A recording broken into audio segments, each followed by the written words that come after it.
বিশ্বকবি রবীন্দ্রনাথ ঠাকুর 1291 বঙ্গাব্দের অগ্রহায়ণ মাসে রাজপথের কথা ছোট গল্পটি রচনা করেন। এখানে এটাই পাঠ করা হচ্ছে। আমি রাজপথ। অহল্যা যেমন মুনির শাপে পাষাণ হইয়া পড়িয়াছিল, আমিও যেন তেমনি কাহারও শাপে চিরনিদ্রিত সুদীর্ঘ অজগর সর্পের ন্যায় অরণ্য পর্বতের মধ্য দিয়া, বৃক্ষশ্রেণীর ছায়া দিয়া, সুবিস্তীর্ণ প্রান্তরের বক্ষের উপর দিয়া দেশ দেশান্তর বেষ্টন করিয়া বহুদিন ধরিয়া জড়শয়নে শয়ান রহিয়াছি। অসীম ধৈর্যের সহিত ধুলায় লুটাইয়া শাপান্তকালের জন্য প্রতীক্ষা করিয়াছি। আমি চিরদিন স্থির, অবিচল, চিরদিন একইভাবে শুইয়া আছি, কিন্তু তবুও আমার এক মুহূর্তের জন্য বিশ্রাম নাই। এতটুকু বিশ্রাম নাই যে আমার এই কঠিন শুষ্ক শয্যার ওপরে একটিমাত্র কচি স্নিগ্ধ শ্যামল ঘাস উঠাইতে পারি। এতটুকু সময় নাই যে আমার শিয়রের কাছে অতি ক্ষুদ্র একটি নীল বর্ণের বুনো ফুল ফুটাইতে পারি। কথা কহিতে পারি না, অথচ অন্ধভাবে সকলই অনুভব করিতেছি। রাত্রিদিন পদশব্দ, কেবলই পদশব্দ। আমার এই গভীর জড়নিদ্রার মধ্যে লক্ষ লক্ষ চরণের শব্দ অহর্নিশ দুঃস্বপ্নের ন্যায় আবর্তিত হইতেছে। আমি চরণের স্পর্শে হৃদয় পাঠ করিতে পারি।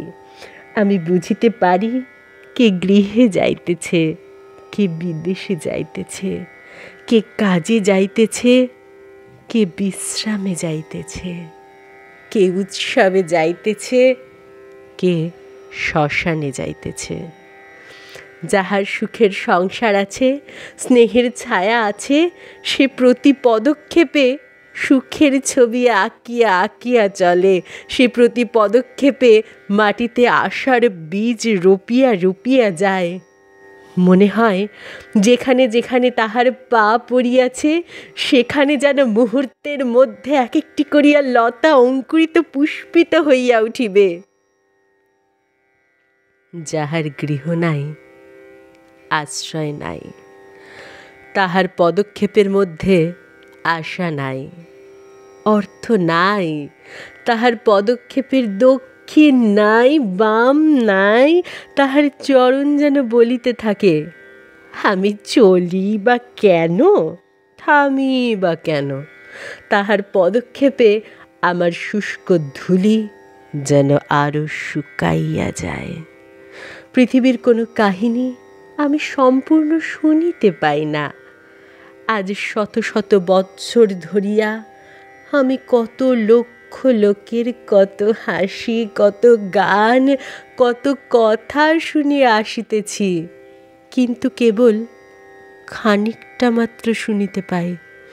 বাকিটুকু শুনিবার জন্য যখন আমি কান পাতিয়া থাকি, তখন দেখি সে লোক আর নাই। এমন কত বৎসরের কত ভাঙা কথা, ভাঙা গান আমার ধূলির সহিত ধূলি হইয়া গেছে, আমার ধূলির সহিত উড়িয়া বেড়ায়। তাহা কি কেউ জানিতে পায়? ওই শোনো, একজন গাহিল, তাকে বলি বলি আর বলা হলো না। আহা, একটু দাঁড়াও, গানটা শেষ করিয়া যাও, সব কথাটা শুনি। কইয়া দাঁড়াইল।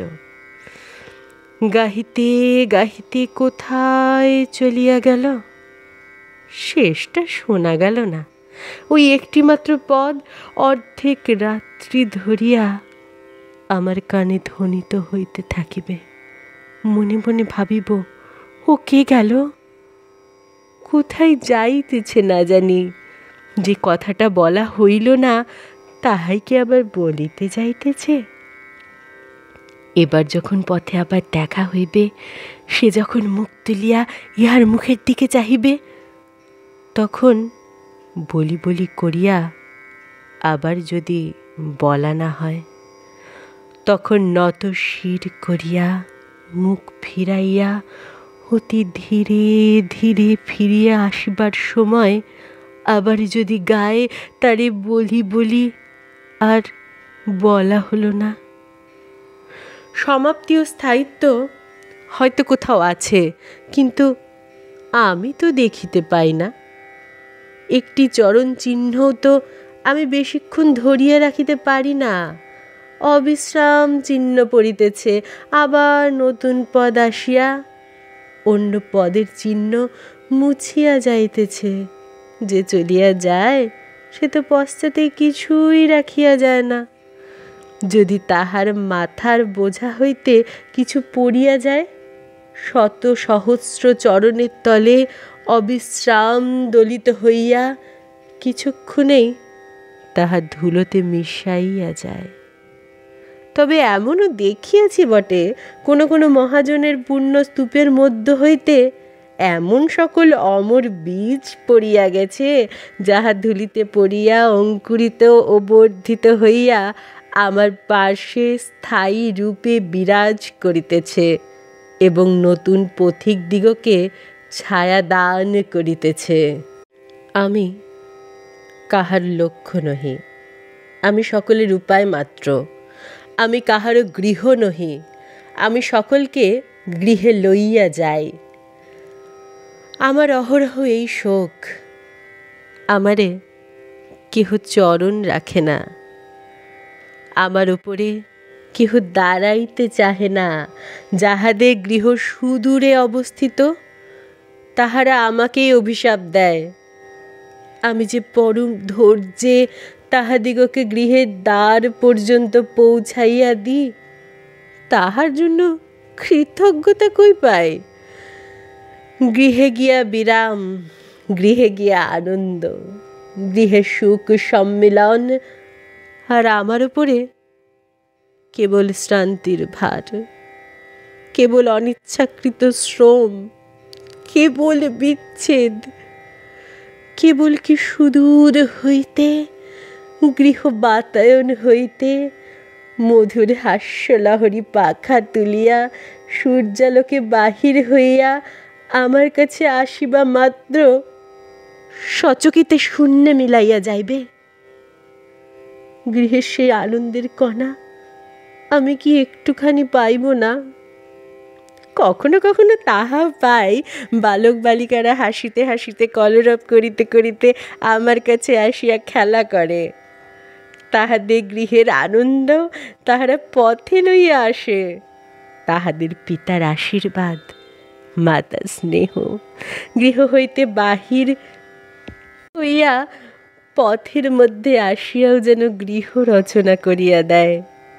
আমার ধুলিতে তাহারা স্নেহ দিয়া যায়, আমার ধুলিকে তাহারা রাশীকৃত করে ও তাদের ছোট ছোট হাতগুলি দিয়া সেই স্তূপে মৃদু মৃদু আঘাত করিয়া পরম স্নেহে ঘুম পাড়াইতে চায়।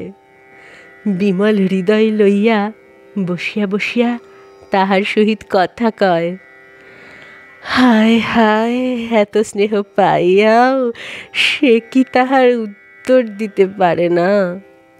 ছোট ছোট কোমল পাগুলি যখন আমার ওপর দিয়া চলিয়া যায়, তখন আপনাকে বড় কঠিন বলিয়া মনে হয়।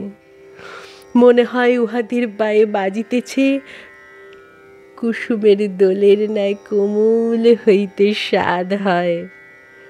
রাধিকা বলিয়াছেন, যাহা যাহার ন চরণ চলে যাতা, তাহা তাহা ধরণী হইয়া মঝুগাতা। অরুণ চরণগুলি এমন কঠিন ধরণীর ওপর চলে কেন? কিন্তু তা যদি না চলিত তবে বোধ করি কোথাও শ্যামল তৃণ জন্মিত না। প্রতিদিন যাহারা নিয়মিত আমার উপরে চলে তাহাদিগকে আমি বিশেষ রূপে চিনি। তাহারা জানে না তাহাদের জন্য আমি প্রতীক্ষা করিয়া থাকি। আমি মনে মনে তাহাদের মূর্তি কল্পনা করিয়া লইয়াছি। বহুদিন হইল এমনই একজন কে তাহার কোমল চরণ দুখানি লইয়া প্রতিদিন অপরাহ্নে বহু দূর হইতে আসিত। ছোট দুটি নূপুর রুনঝুন করিয়া তাহার পায়ে কাঁদিয়া কাঁদিয়া বাজিত। বুঝি তাহার ঠোঁট দুটি কথা কহিবার ঠোঁট নহে, বুঝি তাহার বড় বড় চোখ দুটি সন্ধ্যার আকাশের মতো বড়, ম্লানভাবে মুখের দিকে চাহিয়া থাকিত। যেখানে ওই বাঁধানো বটগাছের বাম দিকে আমের একটি শাখা লোকালয়ের দিকে চলিয়া গেছে, সেইখানে ওই শান্ত দেহে গাছের তলায় চুপ করিয়া দাঁড়াইয়া থাকিত। আর একজন কে দিনের কাজ সমাপন করিয়া অন্য মনে গান গাহিতে গাহিতে সেই সময় লোকালয়ের দিকে চলিয়া যাইত।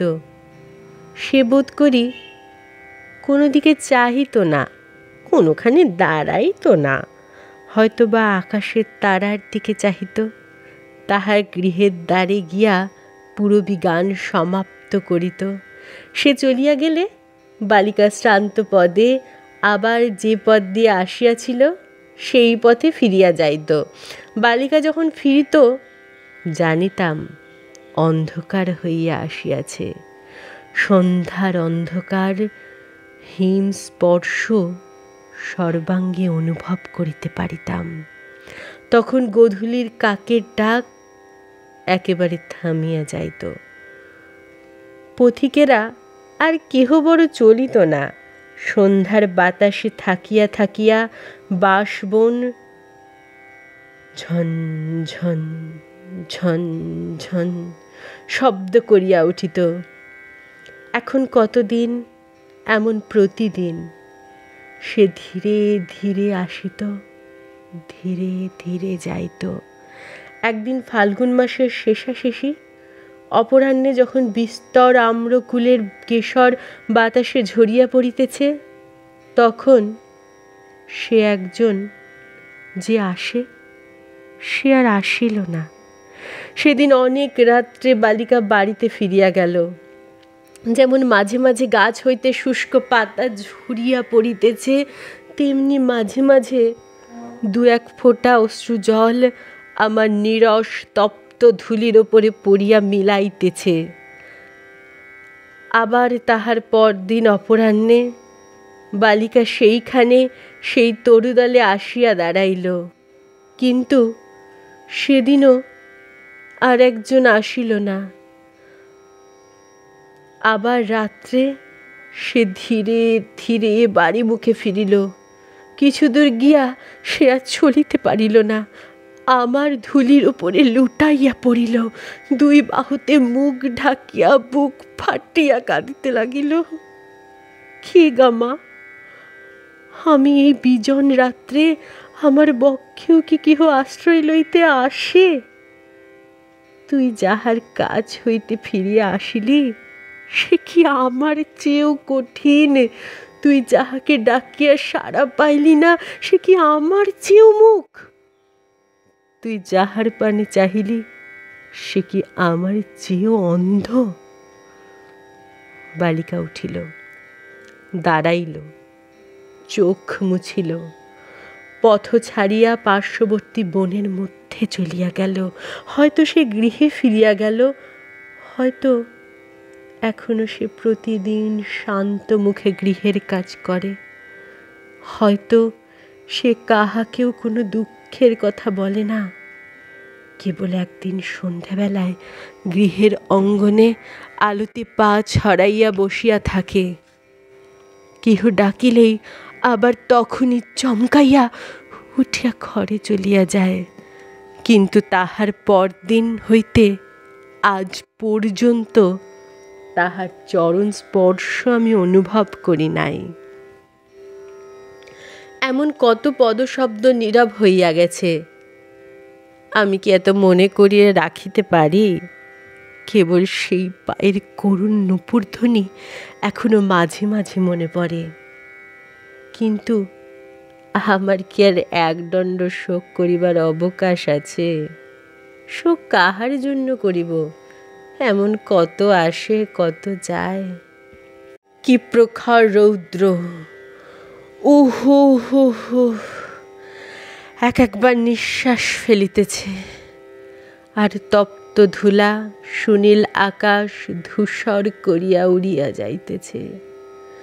ধনী দরিদ্র, সুখী দুঃখী, জরা যৌবন, হাসি কান্না, জন্ম মৃত্যু সমস্তই আমার উপর দিয়া এক নিঃশ্বাসে ধূলির স্রোতের মতো উড়িয়া চলিয়াছে।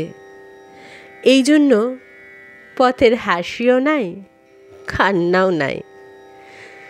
গৃহই অতীতের জন্য শোক করে, বর্তমানের জন্য ভাবে, ভবিষ্যতের আশা পথ চাহিয়া থাকে। কিন্তু পথ প্রতি বর্তমান নিমেষের শত সহস্র নতুন অভ্যাগতকে লইয়া ব্যস্ত। এমন স্থানে নিজের পদগৌরবের প্রতি বিশ্বাস করিয়া, অতি সদর্পে পদক্ষেপ করিয়া কে নিজের চিরচিহ্ন রাখিয়া যাইতে প্রয়াস পাইতেছে?